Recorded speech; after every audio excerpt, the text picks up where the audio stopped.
In the dim gaslight of Victorian Bradford, a peculiar family legacy began to take shape, one that would ultimately lead to Albert Pierrepoint becoming Britain's most famous executioner. Born on March 30th, 1905, in Clayton, Bradford, at 5 Manningham Lane, Albert was destined to follow in the footsteps of both his father, Henry Pierrepoint, and his uncle, Thomas Pierrepoint, who had already established themselves in the somber profession of judicial execution. The family's connection to capital punishment dated back to 1901, when Henry witnessed his first execution at Newgate Prison, performed by James Billington, the man who would later become his mentor. Henry Pierrepoint had served as an executioner from 1901 until his dismissal in 1910 due to his struggles with alcohol, during which time he had performed 105 executions. His most notable case was the execution of Sir Roger Casement in 1916 at Pentonville Prison for high treason. Young Albert would often find his father's diary hidden behind a loose brick in their modest home's fireplace, carefully documenting the executions he had carried out. These detailed accounts, written in Henry's steady hand, would leave an indelible mark on Albert's young mind. In one particularly poignant entry from 1905, Henry had written, "The supreme penalty of the law ought to be carried out as perfectly as human power can make it." Another entry from 1908 revealed his father's growing disillusionment. "Each man has to die alone. I have come to believe that executing these men is wrong." The Pierrepoint family's financial situation was precarious at best. They lived at 77 Marlborough Road, a small terraced house in Bradford's industrial district, where the air was thick with factory smoke and the streets echoed with the sounds of mill machinery from Manningham Mills, the largest silk factory in Europe at the time. Albert's mother, Mary, worked tirelessly as a washerwoman to supplement the family's income after Henry's dismissal. She would take in washing from the local mill workers, earning mere pennies per item. This economic hardship would later drive Albert to seek stable employment, with the role of executioner offering both financial security and a sense of purpose. The family moved frequently during Albert's childhood, living in at least 5 different addresses in Bradford between 1905 and 1920. Despite their struggles, Albert's childhood wasn't entirely overshadowed by his family's connection to capital punishment.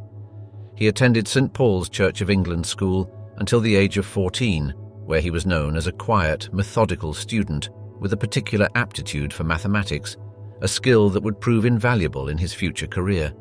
However, the family's reputation followed them.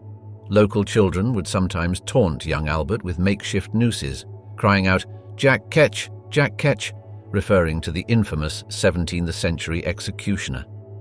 In later years, Albert recalled how one teacher, Miss Sarah Lofthouse, had taken him aside and told him, "There's more to life than following your father's path, Albert." At age 11, Albert made a remarkable entry in his school notebook. "When I leave school, I should like to be public executioner like my dad is, as I think it needs a steady man with good hands like my dad, and my Uncle Tom and I shall be the same." This early declaration of intent would prove prophetic, though the path to achieving it would be far from straightforward. The notebook, preserved by his sister Anne, also contained detailed drawings of gallows and mathematical calculations that showed his early fascination with the mechanics of execution. Before pursuing his calling, Albert worked various jobs, including a stint as a drayman for Wheatley & Sons, a wholesale grocer in Bradford, and time as a lorry driver for Bryant & May's Matchworks in Liverpool. He earned 18 shillings per week at his first job, barely enough to help support his family. However, the pull of the family tradition remained strong. In 1931, at the age of 26, he began his formal application to become an assistant executioner. His uncle Thomas, who had by then established himself as a respected executioner with over 300 executions to his name, supported his application to the Home Office with a letter stating, "The boy has the family's steady hands and clear mind." The training process was rigorous and secretive. In 1932, Albert received his first official instruction at Pentonville Prison under the guidance of Maurice Askew, Britain's chief executioner at the time. In the prison's execution chamber, hidden behind a thick oak door marked simply ER, execution room, he learned the precise calculations needed for the drop, the complex mathematical formulae that determined the length of rope required based on the prisoner's height, weight, and physical condition. The formula, developed by Dr. Samuel Horton in 1866, required a drop of 8 feet for a person weighing 168 pounds to ensure instant death through cervical dislocation. His training included practicing with sandbags weighing exactly as much as human bodies and studying detailed anatomical charts to understand the mechanics of judicial hanging. The rope itself, made of pure Italian hemp, was crafted by John Edgingtons of London, the same company that supplied the Admiralty. His first execution as an assistant took place at Dublin's Mountjoy prison on December 23, 1932, alongside his uncle Thomas. The condemned was Patrick McDermott, a 28-year-old farmer convicted of murdering his brother. Albert later recalled in his memoirs, "I was nervous, but more determined than ever to do everything right. The weight of history and family expectation bore down on me, heavier than any sandbag I had practiced with." His hands, reportedly, did not shake as he pinioned the prisoner's arms. The prison chaplain, Father Michael O'Sullivan, would later write, "I have never seen such composure in one so young, faced with such a grave responsibility." Throughout the 1930s, Albert's reputation grew steadily. His attention to detail was legendary. He maintained meticulous records of every execution, including precise measurements, timings, and observations.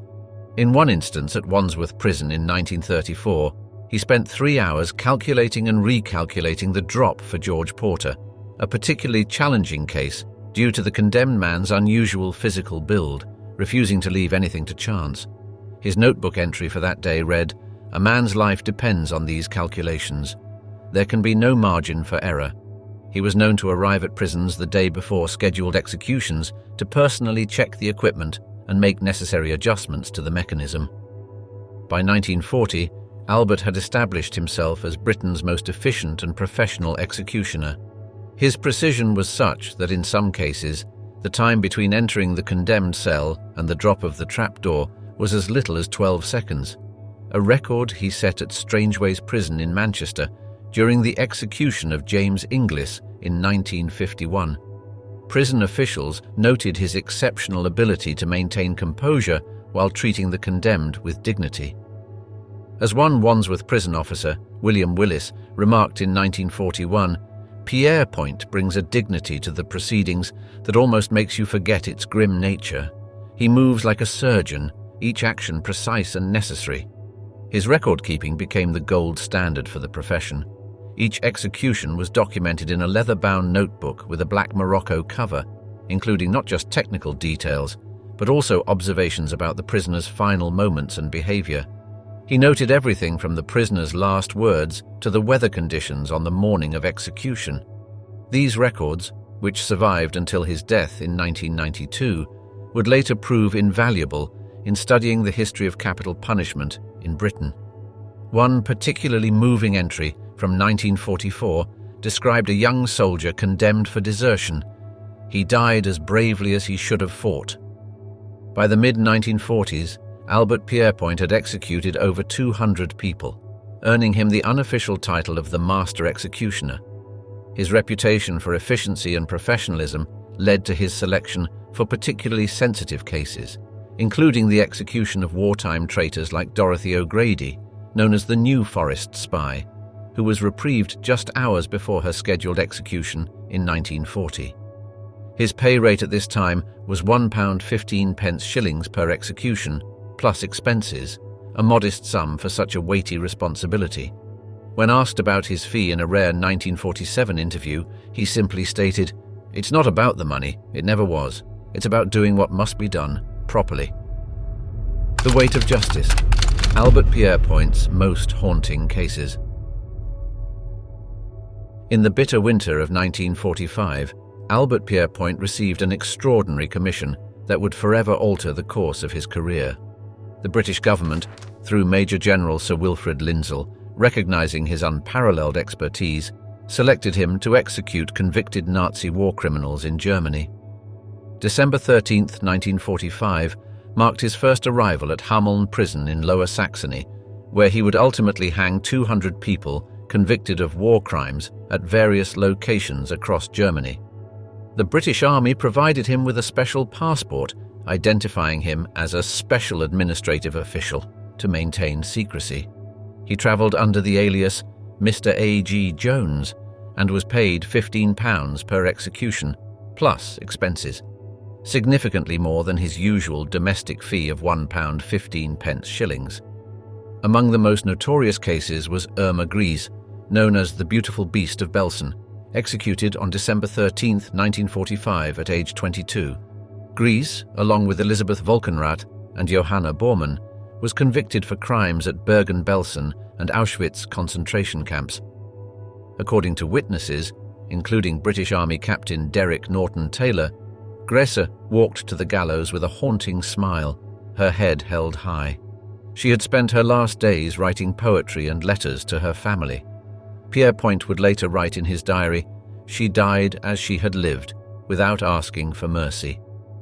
The night before her execution, she carefully arranged her prison uniform and polished her boots, determined to maintain her appearance until the end.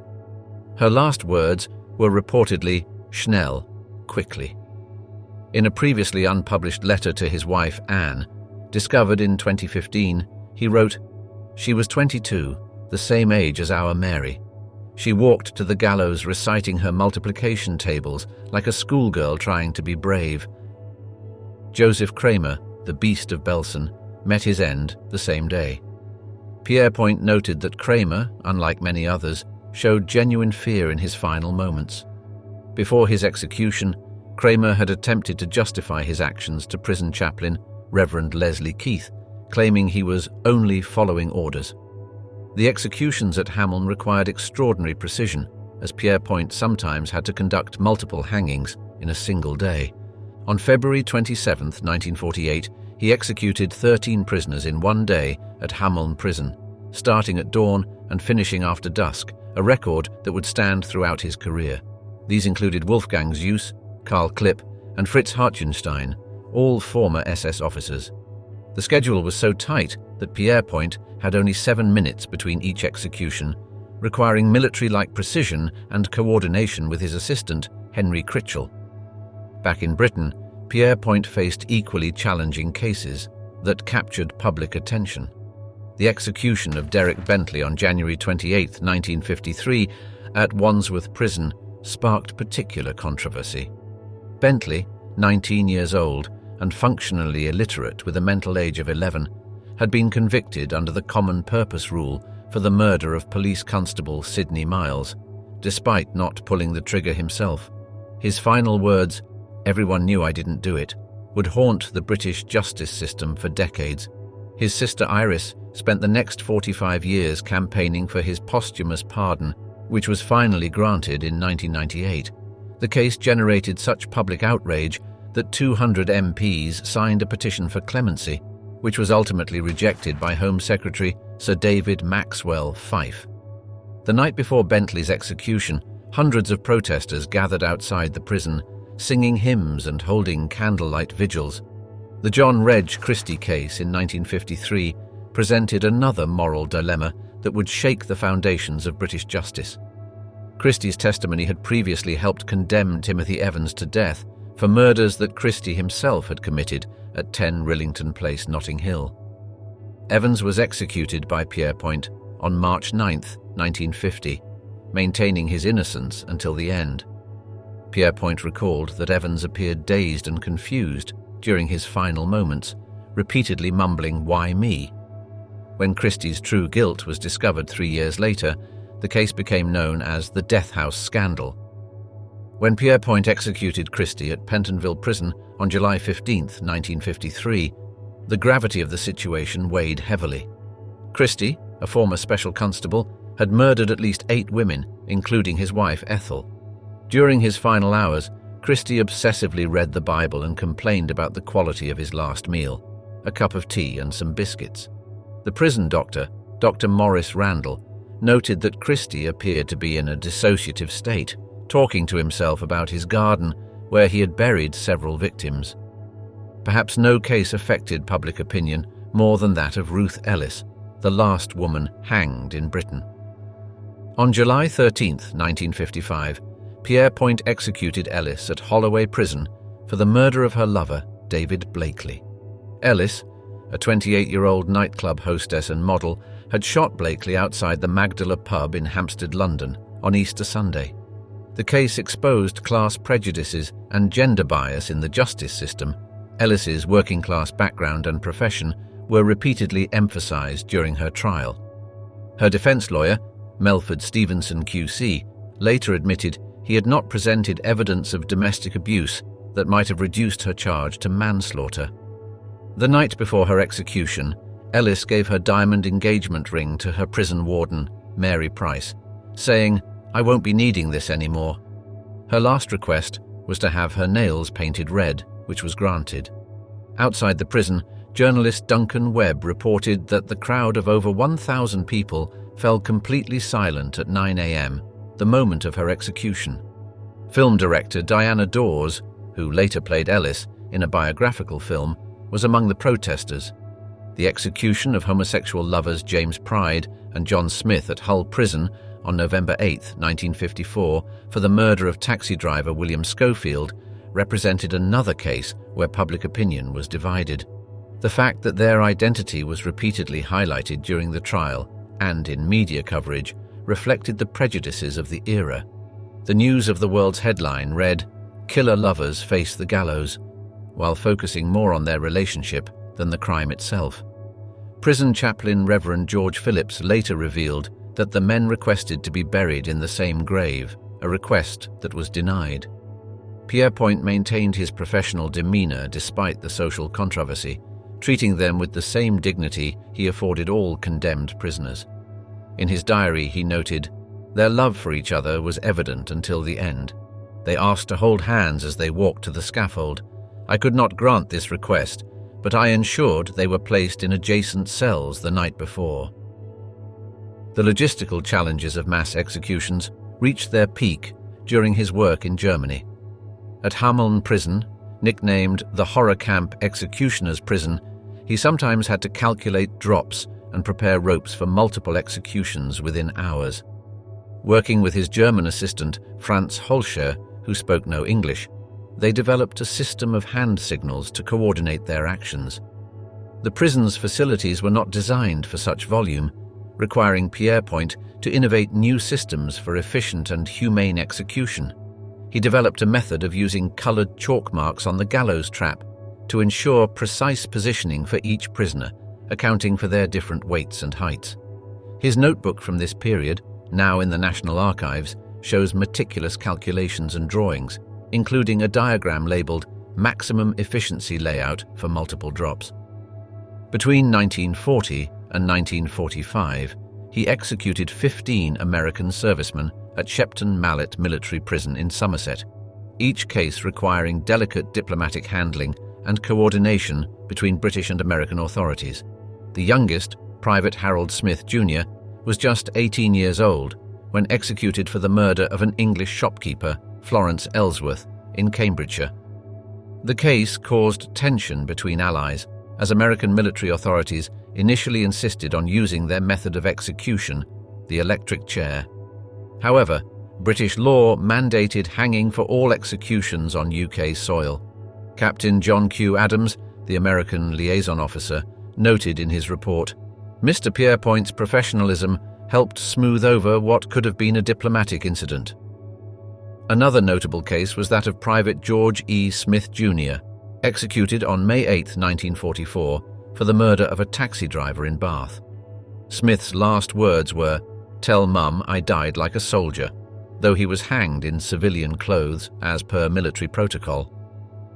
The psychological toll of these high-profile cases became evident in Pierrepoint's later writings and private correspondence. In his autobiography, he reflected on executing William Joyce, Lord Haw-Haw, on January 3, 1946. The man who had broadcast German propaganda to Britain during the war died quietly, without the bombast that had characterized his radio performances. Joyce's execution was particularly complex, as questions about his nationality — he had claimed American citizenship — had nearly delayed the process. The morning of his execution, Joyce reportedly joked with his guards, saying, "So British, to keep me waiting." His wife Margaret had attempted to smuggle him a cyanide capsule during their final meeting, but it was discovered by guards. Prison officer Albert Pierrepoint later revealed that Joyce's last words were, "I die for my ideals," followed by "God save Germany." As his career progressed, certain cases began to challenge Pierrepoint's views on capital punishment. The execution of James Corbett on November 28, 1950, particularly affected him. Corbett was a regular at Pierrepoint's pub, Help the Poor Struggler, in Manchester, where he would often sing Danny Boy with Albert. Just months before his execution, Corbett had bought Pierrepoint a pint, and they had sung together at the piano.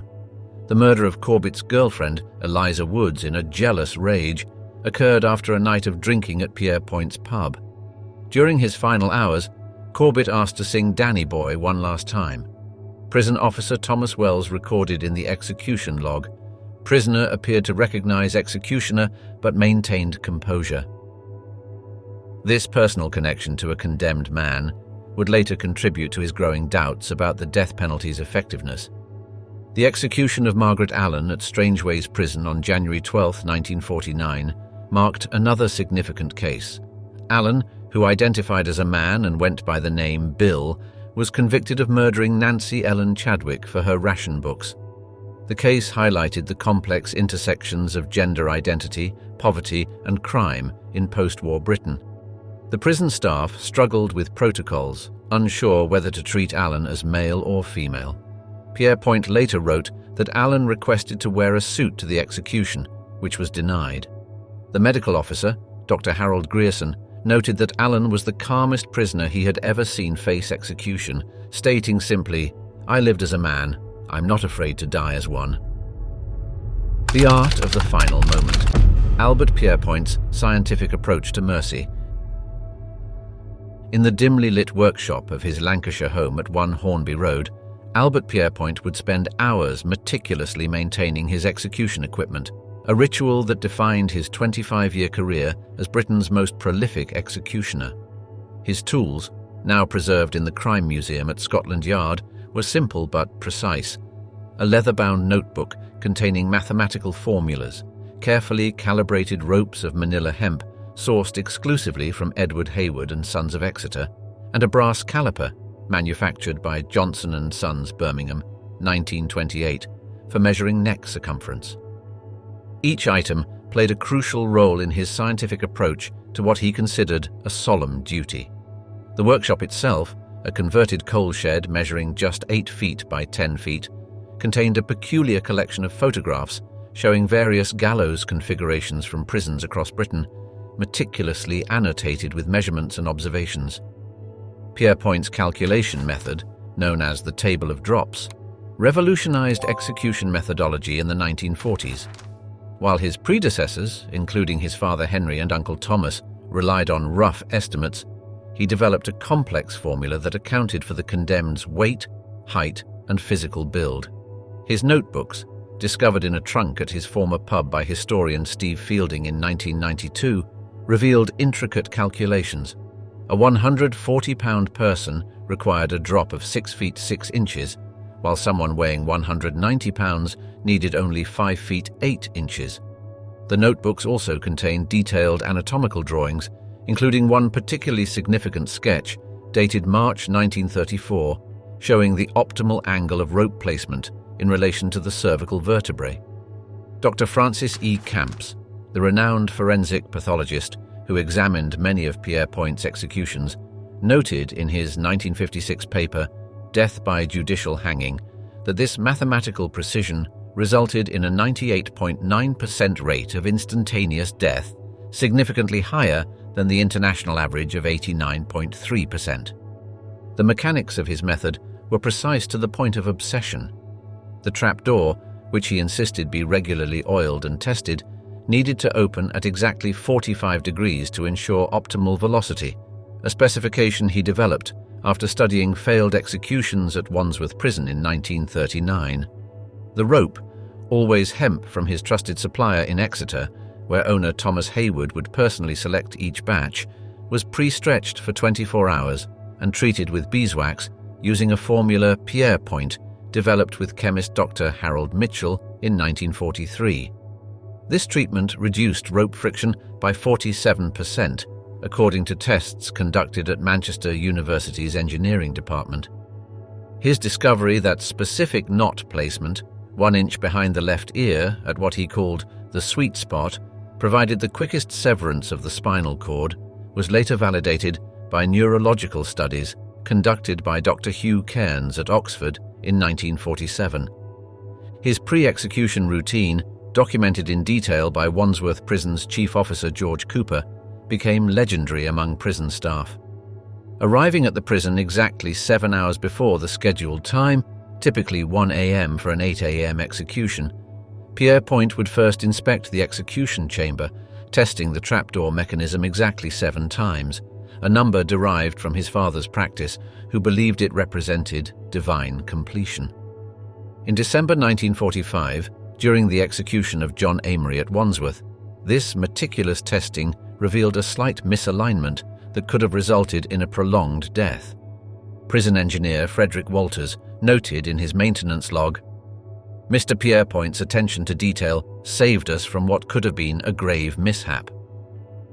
The psychological preparation was equally methodical.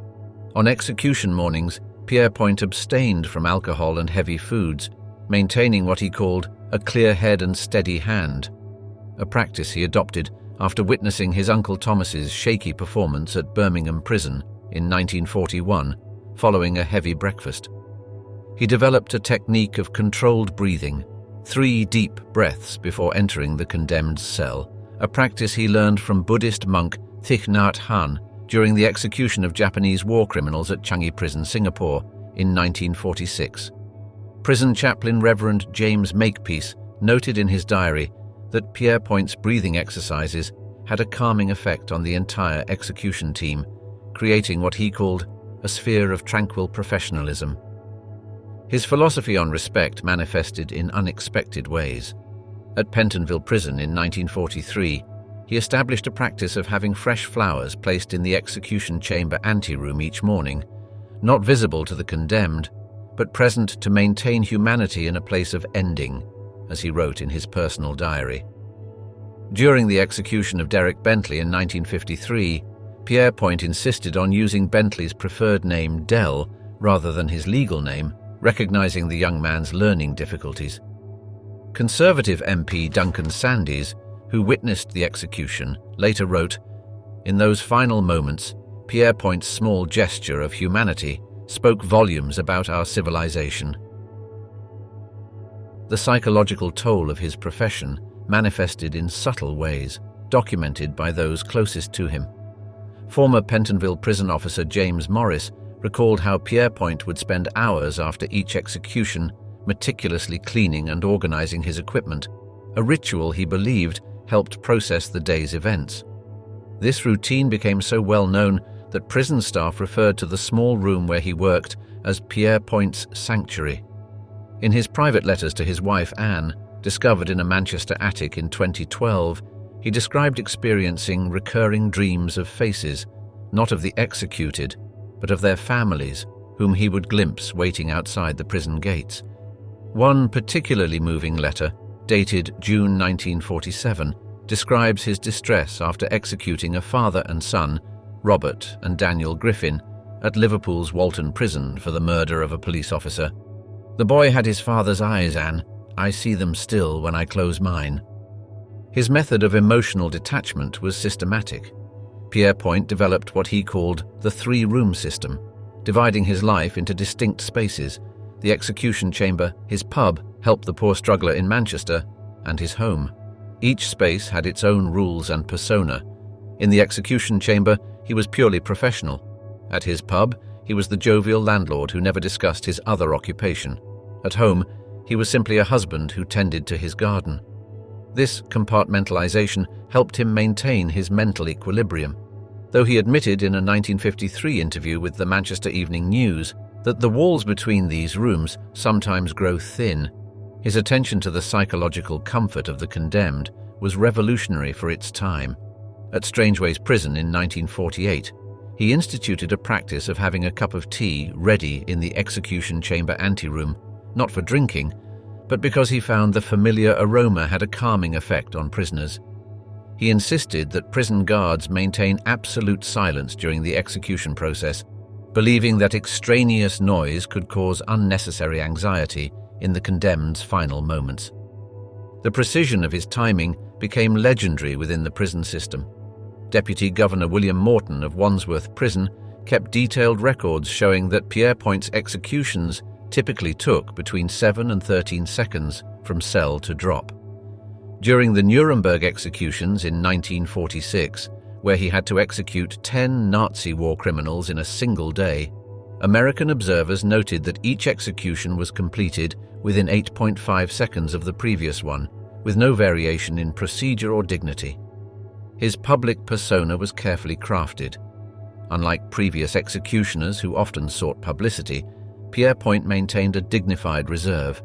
He wore his trademark dark suit and bowler hat not only for executions, but also in public, creating what the Times described in 1950 as the appearance of a respectable bank manager rather than Britain's chief executioner.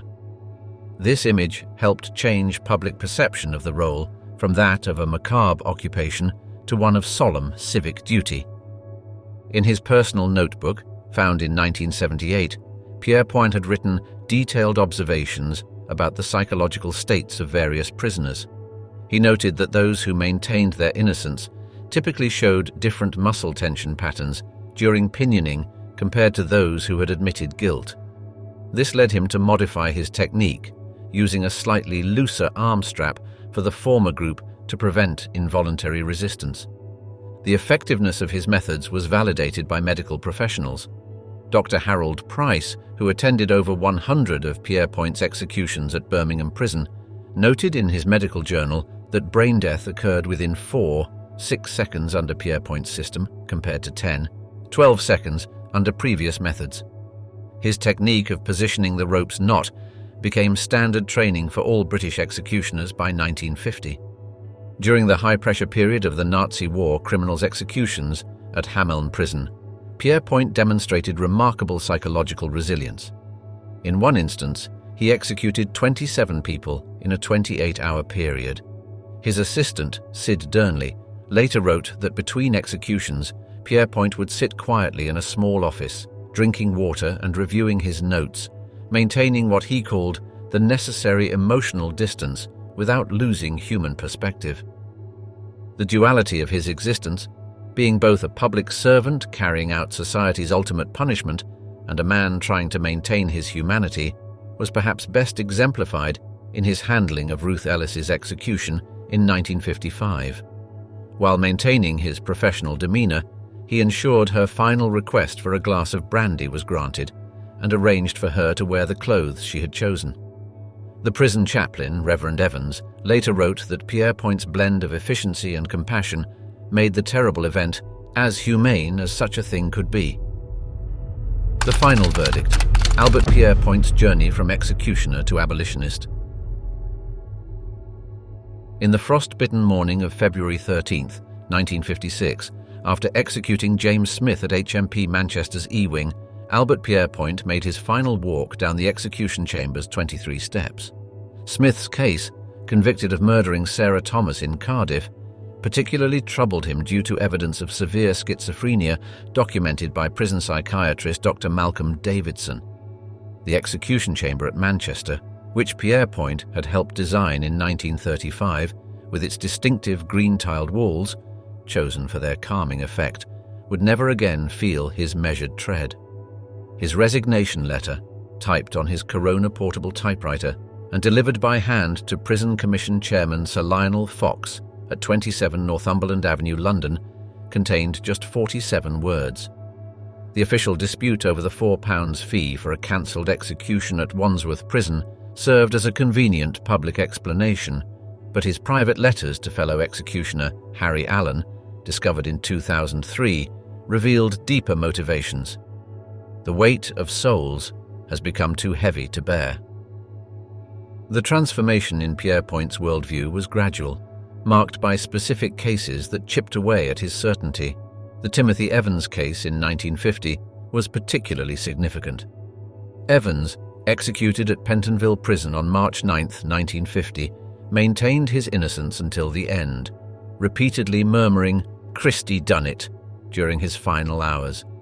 Pierrepoint noted in his leather-bound execution diary, now preserved in the National Archives, that Evans showed none of the typical signs of guilt he had observed in his previous 347 executions. When John Christie was arrested in 1953, having killed multiple women including Evans's wife and daughter, Pierrepoint was called upon to execute him at the same prison. Christie's execution on July 15, 1953, took place in the same chamber, using the same rope that had ended Evans's life. The irony was not lost on Pierrepoint, who later wrote to his colleague Steve Wade, "The justice system had made me an unwitting participant in the death of an innocent man." His autobiography, Executioner Pierrepoint, Harrop Publishers, 1974, became more than just a memoir. It emerged as a powerful indictment of capital punishment that sent tremors through Britain's legal establishment. The book's genesis came from conversations with journalist Robert Cheshire during long evenings at the Crown Inn in Southport throughout 1973. The original manuscript, spanning 892 pages before editing, included detailed accounts of 433 executions, though the publisher's legal team insisted on redacting certain sensitive details, particularly regarding the Nuremberg executions. The first edition of 10,000 copies sold out within 3 days, requiring 2 additional printings in the first month. Chapter 7, The Futility of the Rope, became required reading in several British law schools, including at Oxford, where Professor Sir Rupert Cross incorporated it into his criminal justice curriculum. His critiques of capital punishment became increasingly sophisticated and data-driven through the 1960s. Working with criminologist Dr. Leon Radzinowicz at Cambridge University's Institute of Criminology, Pierrepoint compiled statistical evidence showing no correlation between execution rates and murder rates. Their collaborative paper, Deterrence: A Historical Analysis, examined murder rates in Lancashire before and after high-profile executions, finding no significant deterrent effect. During his 1971 BBC Panorama interview with Richard Dimbleby, filmed in the wood-panelled library of his Southport home at 27 Seabank Road, Pierrepoint revealed previously unknown details about his methods and their psychological impact. The hour-long programme, watched by 11.2 million viewers, included his first public discussion of the 7-second rule, his belief that the entire process from cell to trapdoor should take no more than 7 seconds to minimize the condemned's suffering. This interview also marked the first time he publicly discussed the case of Ruth Ellis, executed at Holloway Prison on July 13, 1955. "She wore a black dress and white collar," he recalled, "and thanked me for my courtesy before stepping onto the trap. Such dignity makes you question everything." The psychological toll of his career manifested in complex ways. Dr. Margaret Richardson, his physician from 1968 until his death, noted in her medical records that he suffered from acute insomnia, often walking the Southport beach at night. His dreams were haunted particularly by the 17 women he had executed, especially the case of Stilu Christofi, executed at Holloway Prison in 1954. "Unlike the men," he told Dr. Richardson, "the women never closed their eyes. They looked straight at me until the hood went on." In popular culture, Pierrepoint's legacy took on new dimensions. The 2005 film Pierrepoint: The Last Hangman, starring Timothy Spall, drew from over 3,000 pages of personal documents, including a collection of matchbooks on which he would sometimes jot observations during his pub's busy nights. The film's pivotal scene, where he executes Corbett, was shot in the actual execution chamber at Strangeways Prison, marking the first time cameras had been allowed inside. During filming, Spall reportedly spent 3 nights in Pierrepoint's former home, sleeping in his bedroom to absorb the weight of the man's conscience. The film's premiere at the 2005 Berlin Film Festival was attended by 4 former prison officers who had worked with Pierrepoint, including George Smith of Pentonville, who provided valuable insights into the executioner's meticulous preparation rituals. His academic influence extended beyond criminology. The discovery of his complete execution logs in 1998, found in a sealed trunk in his niece's attic in Oldham, provided unprecedented data for researchers. The 2008 auction of his personal effects at Christie's London revealed intimate details of his life and work. The collection included his official execution diary, sold for £12,000 to the British Library, his silver pocket watch used to time executions, purchased by the Crime Museum for £8,400, and most poignantly, a small book of prayers he had written himself. One prayer, dated 1956, reads, "Lord, grant peace to those I've sent to thee, and grant understanding to those who would continue this work." The auction catalogue ran to 89 pages and included detailed provenance for each item, becoming itself a valuable historical document. Margaret Pierrepoint, his niece and last living relative, has become the keeper of his legacy.